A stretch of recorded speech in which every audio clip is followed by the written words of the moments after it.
Did Kane Parsons actually direct the upcoming Backrooms movie? Let's talk a little bit about it. What's your favorite scary movie? Be afraid. Be very afraid. I want to be a fighter, like you. Oh, let it burn! Let it burn! Did you miss me? You have to shoot them in the head. They always come back. The boat can leave now. Tell the crew. Well, sometimes that is better. Good luck. Hey everybody, I'm Killjoy Jake. Today we have some very exciting horror updates, but before we get into all of this, please make sure to like this video and subscribe for more horror update videos just like this one. Alright, now let's get into the news. Jane Schoenbrunn, the director of I Saw the TV Glow, has a brand new slasher film on the way, dropping on August 7th. It recently got a crazy standing ovation over at Cannes Film Festival, and I think it looks sick as hell, especially from today's trailer. Camp Miasma is about after years of slapdash sequels and waning fandom, the Camp Miasma slasher franchise is handed over to an enthusiastic young director for resurrection. But when she visits the original movie's star, a now reclusive actress shrouded in mystery, the two women fall into a blood-soaked world of desire, fear, and delirium. The flick stars Hannah Einbinder from Hacks, Gillian Anderson, Scully from The X-Files, as well as Jack Haven, who was just seen in I Saw the TV Glow, the previous film from this director, playing our slasher villain Little Death. Someone's gotta be here when Little Death comes back.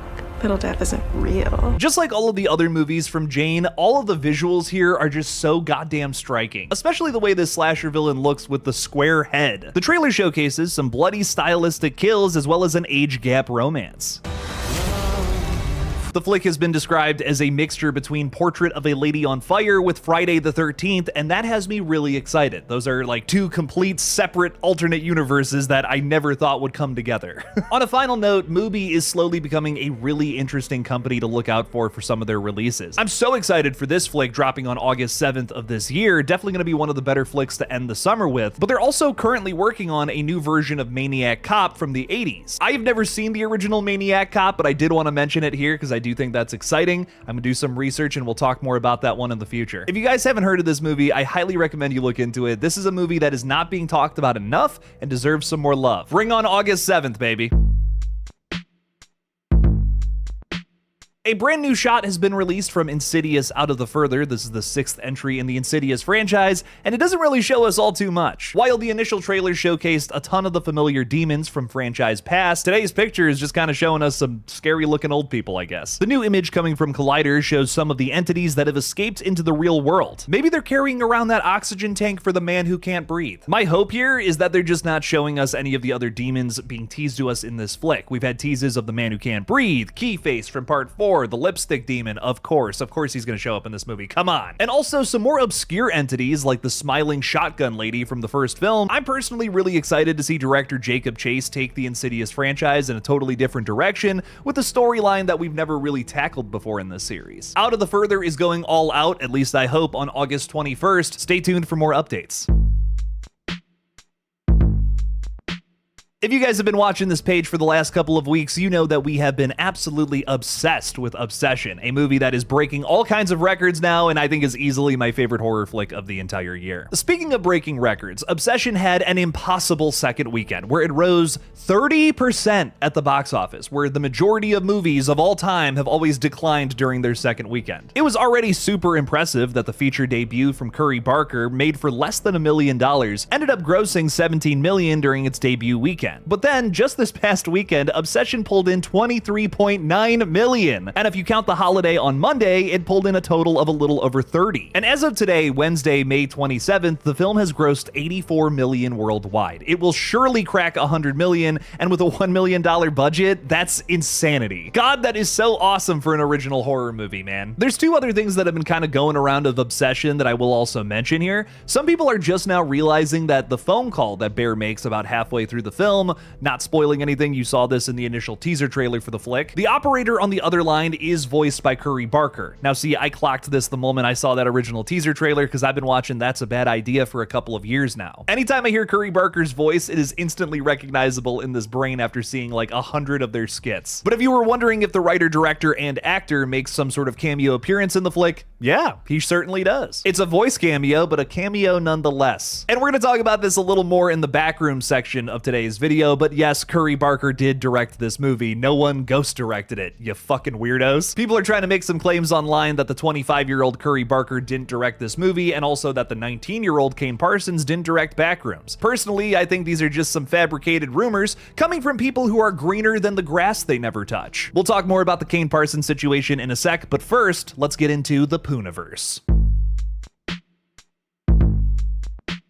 All kinds of questions are being answered, and some rumors are even being debunked, as Scott Chambers has recently taken to Instagram to answer some burning questions on the POOHNIVERSE. It seems like Scott is once again going to be playing Christopher Robin in the flick, as he vaguely confirms that his character will return. A fan asked, will Christopher Robin fight against Pooh, Tigger, and Rabbit in Winnie the Pooh 3? And he just posted some eye emojis as he poses with a very, very bloody Tigger here. I'ma take that as a yes. Another fan asked Scott if he had any actors in mind for Kanga and Roo, and he said, yup. I just want to see a slasher villain who's got a big old fleshy meat pouch like on his stomach, and then he's just got like a little guy living in there. You know, just a little fella that kind of comes out, a little puppet that maybe waves and go, "Arr!"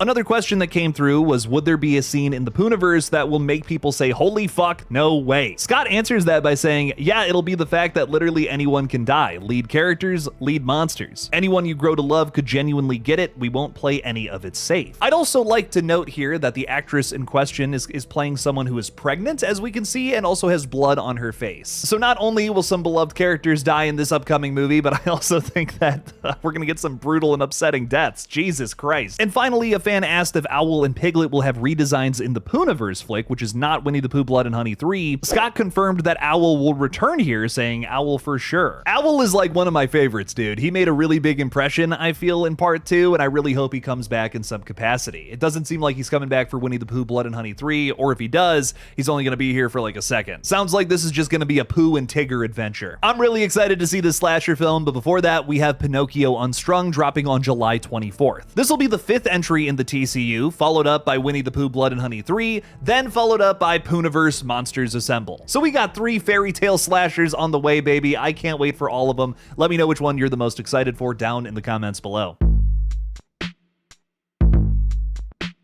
Some dumb shit is happening over on the internet once again. Some folks out there have been speculating that Kane Parsons, who was 19 years old when he directed the upcoming Backrooms, which literally releases tomorrow, so excited to see this bad boy, maybe he didn't actually direct the flick, and maybe one of his mentors that worked on the project actually ghost directed it. I'm guessing that these baseless rumors are coming from stories that have been released recently of Osgood Perkins giving Kane Parsons some advice on his upcoming feature. Or maybe all of the different A24 podcasts that Kane has been doing with Master of Horror James Wan. Mark Duplass, the shining light of the horror community that he is, recently took to social media to hopefully put a stop to all of this stupid speculation. I can't possibly do justice to the video he put out talking about this over on Instagram. You should definitely watch it if you want to see some tea being spilled. For those of you who have all these thoughts, were you there? But Duplass also posted on X saying, with all due respect, I don't remember seeing you on set. When I was there, Kane was 100% in control, more so than many directors 3 times his age. I think this whole update kind of lends itself to a much bigger problem happening in our world today. We are constantly relying on machines or other things to just do all of our work for us. When we see someone actually putting in blood, sweat, and tears into a project across multiple years,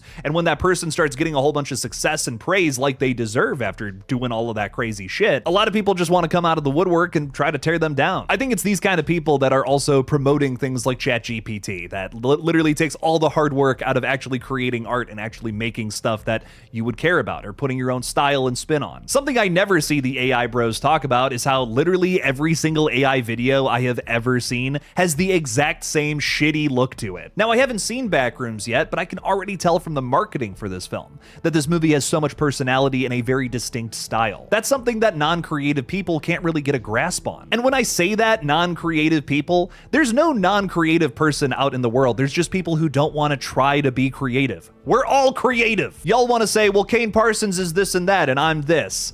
No, you're doing that to yourself. This all stems from the same problem. We all want to look to technology to make things easier so that we can do it. But we all have the potential within us to do something like make a Backrooms feature, to build an extended universe like this and make it be like one of the most popular things in the space right now. Every single person watching this video has the potential to do that, but some of y'all just want to lean on things like ChatGPT instead of just looking up how to do things yourself. It's the problem with AI, it's the problem with people like this promoting rumors that are fucking stupid like that and sadly getting attention for it. This is the last I'm going to talk about it because I don't want to give any more energy to this person or any of the people promoting this kind of baseless rumor, but let this serve as a reminder that literally anyone can do what Kane Parsons is doing right now. Backrooms is currently tracking to make north of $40 million during its opening weekend. That is so fucking awesome. It's not even getting as good of reviews as something like Obsession from a couple weeks ago, but it doesn't matter. Backrooms already has an established fan base because of those years of work that Kane specifically put in. He didn't necessarily create this universe, but he's kind of become the face of it. That's not something that happens to you overnight. You gotta earn that shit, man. And Kane absolutely did. Lots of really exciting updates and some drama in today's video. Which update had you the most excited? Let me know your thoughts down in the comments below. Thank you all so much for watching. Please subscribe. And as always, don't forget to kill it out there, y'all.